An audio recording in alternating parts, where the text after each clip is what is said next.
आप सभी साथियों को जय हिंद। स्वागत है आप सब लोगों का अध्ययन मंत्र के इस यूट्यूब चैनल पे। यारी 4.0 के बच्चे जो तैयारी करने जा रहे हैं उनको ये सेशन जरूर देखना चाहिए, सुनना चाहिए और एक एक बात को बड़ी बारीकी से ध्यान से मन करे तो आप लोग अपने नोटबुक में नोट भी कर सकते हैं। आज हम जो डिस्कस करने जा रहे हैं कि टीआरई 4 के लिए जो भी तैयारी कर रहे हैं, कौन कौन से बच्चे आपके पेपर दे सकते हैं, क्या होता है सिलेबस, क्या होता है पैटर्न, कितने टोटल होते हैं अटेम्प्ट, इसको लेकर के बात करते हैं भाई। बिना देर के हम सब लोग आपको बताना चाहते हैं भाई कि सबसे पहली बात, अगर आप बीपीएससी टीआरई 4.0 के तहत अगर आप पीआरटी में शिक्षक बनना चाहते हैं तो मिनिमम आपकी जो उम्र है वो कितनी होनी चाहिए भाई? 18 साल।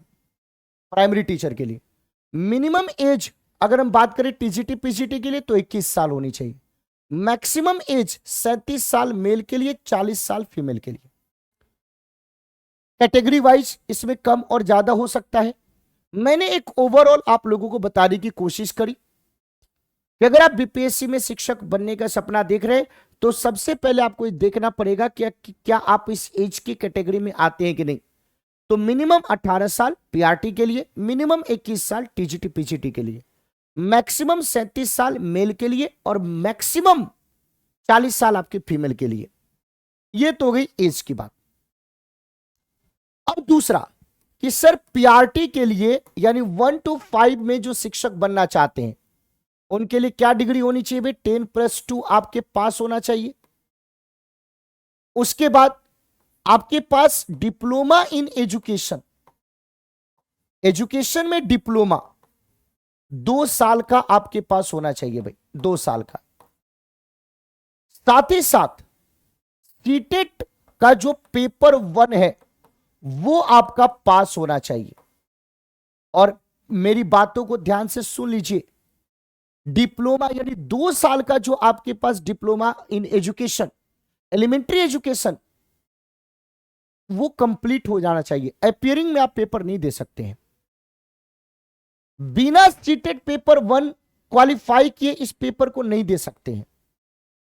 तो जो 3 जब जो सबसे जरूरी, तो आप या तो डिप्लोमा इन एजुकेशन है आपके पास, डीएलएड है, या तो आपके पास क्या है भाई, या तो आपके पास समझने की जरूरत है भाई कि या तो आपके पास क्या है भाई बीएलएड है 4 साल का भाई, 4 इयर्स बीएलएड, या तो 4 साल का बीएलएड है या तो 2 साल का डीएलएड है भाई, पहली बात। और वो कंप्लीट हो चुका है, अपियरिंग में काम नहीं चलेगा।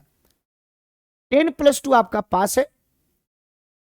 और तीसरा चीज जो है कि सीटेट पेपर 1 आपका क्वालिफाई है तो आप पीआरटी के लिए पेपर दे सकते हैं। 6 to 8 के लिए कौन से बच्चे आपके पेपर दे सकते हैं शिक्षक बनने के लिए? तो सबसे पहली बात 6 to 8 के लिए क्या होना चाहिए भाई? ग्रेजुएट होने चाहिए, जो भी आपका सब्जेक्ट हो ग्रेजुएट होना चाहिए। उसके बाद क्या होना चाहिए भाई? बीएड होना चाहिए, कंप्लीट होना चाहिए, ग्रेजुएशन कंप्लीट होना चाहिए। और सीटेट का जो पेपर आपका 2 है भाई वो भी आपका क्वालिफाई होना चाहिए। अपियरिंग कुछ नहीं चलेगा, सब कुछ फाइनल चाहिए।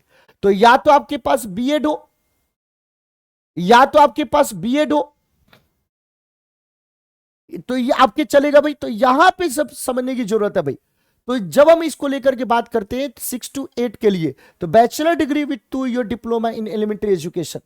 अब उसके बाद बैचलर तो यानी ग्रेजुएट होना चाहिए, बीएड होना चाहिए और सीटेट पेपर 2 आपके क्वालिफाई होना चाहिए, चाहे एसएसटी हो आपका, चाहे साइंस हो, चाहे उसको लेकर के। तो यहां पे देख लीजिए ये चीज आपको बताया गया भाई, अच्छे तरीके से आपको समझना है। फिर जब हम आपके 9 to 10 के लिए टीचर आप बनने जा रहे हैं भाई, टीजीटी शिक्षक आप बनने चाहते हैं बिहार में, तो कुछ नहीं करना है। 3 बातें ध्यान रखिएगा, एकदम बेसिक सा मैं आपको बता रहा हूं और आसान शब्दों में बता रहा हूं। सबसे पहले 9 to 10 के लिए क्या होना चाहिए भाई? ग्रेजुएट होना चाहिए। क्या होना चाहिए भाई? ग्रेजुएट होना चाहिए। उसके बाद दूसरी चीज है कि बीएड होना चाहिए भाई, बैचलर इन एजुकेशन 2 साल का। और चाहे आपके 4 साल का भाई डिग्री इन बीए एड हो भाई। उसके बाद यहां पे सीटेट से काम नहीं चलेगा, यहां पे स्टेट पेपर 1 जो बिहार का स्टेट पेपर 1 है वो क्वालिफाई होना चाहिए। जब ये सब कुछ आपके कंप्लीट होगा तब आप इस टीजीटी के लिए अप्लाई कर सकते हैं। जब हम 11-12 के लिए बात करते हैं तो 11-12 के लिए कुछ नहीं चाहिए भाई, सिंपल सी बात है, मास्टर्स चाहिए, मास्टर्स चाहिए, बीएड की डिग्री होनी चाहिए आपके पास, और साथ ही साथ स्टेट का जो पेपर 2 होता है भाई, वो आपके क्वालिफाई होना चाहिए। स्टेट पेपर 2 जो है वो क्वालिफाई होना चाहिए, तो आप 11-12 के लिए शिक्षक बनने के लिए आप एप्लीकेबल होंगे। बात तो ये हो गई भाई। दूसरा, जब आप पेपर देने जाओगे, जब पेपर देने जाओगे तो पेपर में देखो क्या होगा भाई। सबसे पहली बात कि पेपर आपके ऑफलाइन होगा, पेन पेपर मॉडल पे होगा। पेपर में आपको 2 घंटे 30 मिनट का आपको वक्त मिलेगा, 2 घंटे 30 मिनट का वक्त मिलेगा। 150 क्वेश्चंस होंगे, 150 मार्क्स होंगे। जो कट ऑफ आपके बनेगा भाई, जो कट ऑफ बनेगा वो आपके 120 मार्क्स में से बनेगा भाई, 120 मार्क्स में से बनेगा। क्योंकि जो लैंग्वेज आपका पेपर का जो सेक्शन होता है, जो लैंग्वेज वाला जो सेक्शन होता है, वो केवल और केवल क्वालिफाइंग होता है भाई, केवल और केवल क्वालिफाइंग होता है। जो लैंग्वेज वाला सेक्शन होता है वो केवल क्वालिफाइंग होता है, उससे लेना देना मेरिट का कुछ नहीं है भाई।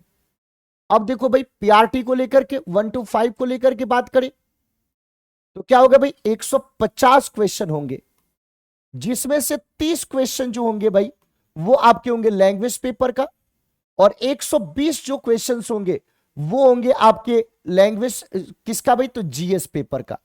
तो पीआरटी में दूसरा सेक्शन जो होगा केवल जीएस का, जिसमें मैथ्स, रीजनिंग, साथ ही साथ आपके हिस्ट्री, पॉलिटी, ज्योग्राफी यानी science, social science, current affair, Bihar GK से रिलेटेड सवाल पूछे जाएंगे।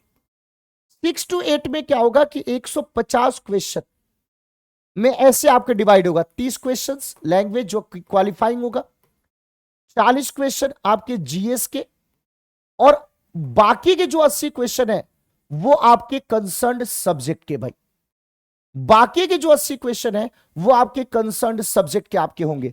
इसको लेकर के ध्यान रखना। तो जो सब्जेक्ट आपने चूज किया वो आपके 80 मार्क 80 क्वेश्चंस होंगे आपके, और ये दोनों के दोनों आपके क्या होंगे भाई, मेरिट के लिए आवश्यक है भाई। 120 में से बनेगा, यहां पे भी 120 में से, यहां पे भी क्वालिफाइंग है लैंग्वेज, यहां पे भी क्वालिफाइंग है भाई। 9 to 10 को लेकर के जब हम बात करते हैं तो इसमें भी 150 क्वेश्चंस आपके होंगे, और फिर से इसमें भी यही होगा, 30 क्वेश्चंस प्लस में 40 क्वेश्चंस प्लस में 80 क्वेश्चंस। तो ये वाले आपके रिजल्ट के लिए, और ये क्वालिफाइंग है भाई। फिर 11-12 में भी यही होगा भाई, 11-12 में भी यही होगा, 150 क्वेश्चंस, टाइम उतना ही, समय उतना ही, निगेटिव मार्किंग होती नहीं है भाई। तो 30 क्वेश्चंस आपके होता है भाई। तो ये लैंग्वेज जो आपके 40 क्वेश्चन के बारे में जब हम बात करते हैं भाई, तो ये जीएस के हो गए, और 80 क्वेश्चंस जो आपका सब्जेक्ट कंसर्न है उसके हो गए। ये पेपर का पैटर्न होता है, ये पेपर का फॉर्मेट होता है। आपने बोले कि सर दे दिया फॉर्मेट, कोई दिक्कत की बात नहीं है, बीपीएससी पेपर को कराता है भाई। ये टीचर की पोस्ट के लिए ऑफलाइन ये पेपर होता है, इसमें कोई समस्या की बात नहीं है। 150 क्वेश्चन होते हैं इस पेपर में, और उसका कैसे कैसे कैटेगरी वाइज आपके होता है, 2 घंटा 30 मिनट आपके लगता है भाई। निगेटिव मार्किंग कोई सा भी आपके नहीं होता है भाई। अब जब आप इस प्रीलिम्स को मतलब रिटन टेस्ट को क्वालिफाई कर लेते हैं, तो रिटन टेस्ट के बाद कुछ भी आपको नहीं करना है भाई। अगर आपने रिटन पास कर लिया और जो कट ऑफ निर्धारित किया गया आयोग के द्वारा, उस कट ऑफ को भी आपने पार कर लिया, तो कुछ नहीं करना है। फिर आपको क्या करना है भाई, तो डॉक्यूमेंट वेरिफिकेशन। फिर क्या करना है भाई, आपको डॉक्यूमेंट वेरिफिकेशन के लिए आपको जाना है भाई, और उसके बाद आपको क्या कर दिया जाएगा, नियुक्ति पत्र आपको दे दिया जाएगा। इसका जो ऑफिशियल वेबसाइट है www.bpsc.bih.nic.in आपको दिखाई देता है। तो इसको लेकर के मैंने आपको बात बताई पूरे तरीके से, ये सेक्शन जो मैंने आप लोगों को समझाया ये सेक्शन। अब बारी आती है किस चीज को लेकर के, अटेम्प्ट को लेकर के। तो पहले अटेम्प्ट को लेकर के बहुत बड़ा एक विवाद आपके चल रहा था, लेकिन उस विवाद के ऊपर अब फुल स्टॉप लग गया है। यानी बीपीएससी टीचर के लिए आप 3 बार नहीं 5 बार पेपर दे सकते हैं। तो ये जो 3 की जगह पे टोटल अटेम्प्ट्स की संख्या जो पहले 3 थी, वो अब टोटल कितनी कर दी भाई, अधिकतम 5। तो इसको लेकर के समझने की जरूरत है। तो 3 की बजाय अब 5 अटेम्प्ट। तो अटेम्प्ट की कोई टेंशन नहीं है आप लोगों को। टेंशन अब आपको किसी चीज की नहीं लेनी है भाई। तो किस चीज की टेंशन आपको लेनी है भाई, तो केवल पढ़ने की। और उसकी भी टेंशन नहीं लेनी, क्योंकि अध्ययन मंत्र आपके पास है भाई। क्या करना है, आपके पास ऑफर है 20 मार्च तक 90% का डिस्काउंट मिल रहा है बीपीएससी के सारे कैटेगरी पे। इसके लिए अध्ययन मंत्र कनेक्टेड एप्लीकेशन को आपको डाउनलोड करना है और सीधे जाकर के इस कोर्स को ज्वाइन कर लेना। आपको इस सेशन के डिस्क्रिप्शन में भी इस बैच का लिंक आपको दिया रहेगा। बाकी कोई समस्या होती है, तो आपको कोई भी समस्या होती है तो हम आपके लिए तैयार है भाई। 9556 9557 इस वाले नंबर पे आप कॉल कर सकते हैं। इसके अलावा भी अगर आपके कोई डाउट्स हैं तो आप इस सेशन के नीचे कमेंट में बता सकते हैं। आप सभी लोगों को मैं ये बताना चाहता हूं कि 1.2, 2.2, 3.2 में हम सब लोगों ने बहुत बेहतरीन रिजल्ट दिया है। अब बारी 4.2 की है और आप सबके साथ दिल लगा करके मन से पूरा मेहनत करके तैयारी 4.0 में रिकॉर्ड बनाने का काम करेंगे। आपका इंतजार रहेगा इस ऑनलाइन बैच में। तब तक के लिए दिल से धन्यवाद। Thank you so much. जय हिंद।